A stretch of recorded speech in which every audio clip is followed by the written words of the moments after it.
In previous videos, I discussed the Star Trek book that got me to even start reading more as a child, even though I didn't watch that particular Star Trek show, followed by the Shatnerverse, which just blew my mind. Now, the true authors behind the Shatnerverse wrote another book not too long after those. In this book, Star Trek Federation, holy crap. As a writer-producer in Hollywood, this book had a huge impact on me as a writer, and I'm going to explain why. Hey, I'm Trader Bubba, writer-producer, and welcome to Trader Bubba Breaks Sci-Fi. And this is a spoiler-free discussion of a Star Trek book that changed my life as a writer. Star Trek Federation is an intense book that takes place over 3 different timelines. Now, this book came out in 1994, 2 years before the release of Star Trek First Contact, and I bring that up because the main character in this book, Federation, is Zefram Cochrane, the inventor of warp drive, at least for here on planet Earth. Zefram Cochrane has been referred to all the way back in the original series. Captain Kirk and Spock found him on a planet. There's a whole episode around that.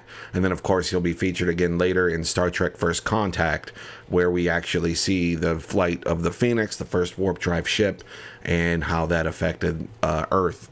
So, in this book, Star Trek First Contact hadn't happened yet. And we see an interesting version of this main character, the sort of reluctant hero. He had created warp drive already, and he's sort of a bit of a recluse, actually, at this point. Very famous, but Earth was in a bad spot, and there were some bad things going on. Again, spoiler-free.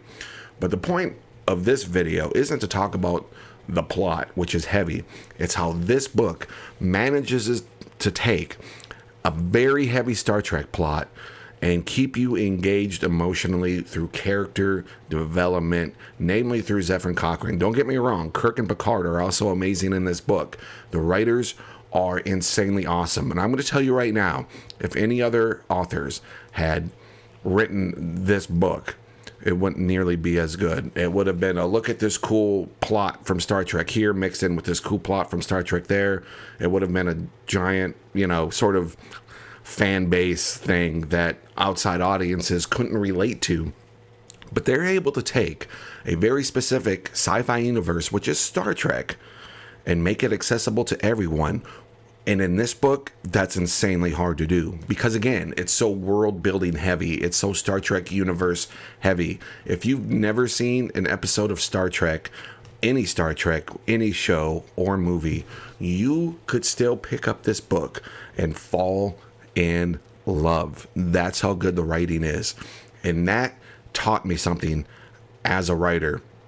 You don't want to treat your audience like an idiot, but you don't want them to have to watch hours of other material to enjoy your story either. You got to find that middle ground. And holy cow, these authors did that. And the way they did that was with emotionally engaging characters.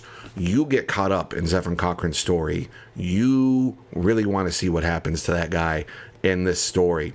And it's sort of for the fans, the true fans, the hardcore Trekkies, even more than me. Again, I love the shows. I love the original series. And I grew up watching The Next Generation, but I wouldn't go as far as to say I knew everything about the lore in the universe. I just wasn't that. I just enjoyed the stories in the episodes, right? The story of the week, more so than how does this affect the entire universe. And in this book, it's very accessible to both, obviously, the hardcore fans, because it's connecting tropes and dots from the original series and the Next Generation series, which were spread about 25 years apart. And it's connecting some amazing episodes and storylines there.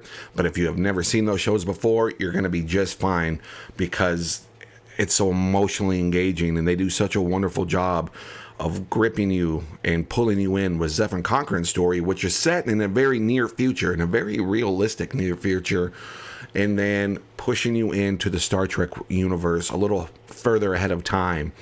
And the characters are all so well done. Everything is so well rounded. The payoffs are perfect, both plot-wise, but more importantly, emotionally. And that is what separates this book from a lot of other Star Trek novels out there. I've got one more video coming up in this series, so make sure you like, subscribe, and stay tuned, because the next book I'm talking about was a New York Times bestseller, and everyone in my house has read this book, and they it's not that they dislike Star Trek, but they're not fans in the way that they would go out of their way to watch it, but they read and loved this next book coming up. So make sure you subscribe, hit that little notification bell, because the next video is going to be a lot of fun. In the meantime, this is available on the Kindle. I have obviously this paperback, but I do have it on the Kindle. In fact, I was rereading it yesterday while Mrs. Bubba was in the hospital getting some surgery yesterday before making this video. And if you're a writer, especially at all a science fiction writer, or even if you enjoy writing more action or even thrillers that aren't at all sci-fi, you need to read books like this, because this will show you how to tell an emotionally engaging story that is still incredibly plot heavy without losing the reader, while keeping them engaged, and this will help you prioritize what aspects of your storytelling should be first, second, and third. This is a damn near perfect novel. I highly recommend. Guys, I'm Trader Bubba. Thank you so much. I will see you in the next video. In the meantime, check out my previous videos right here.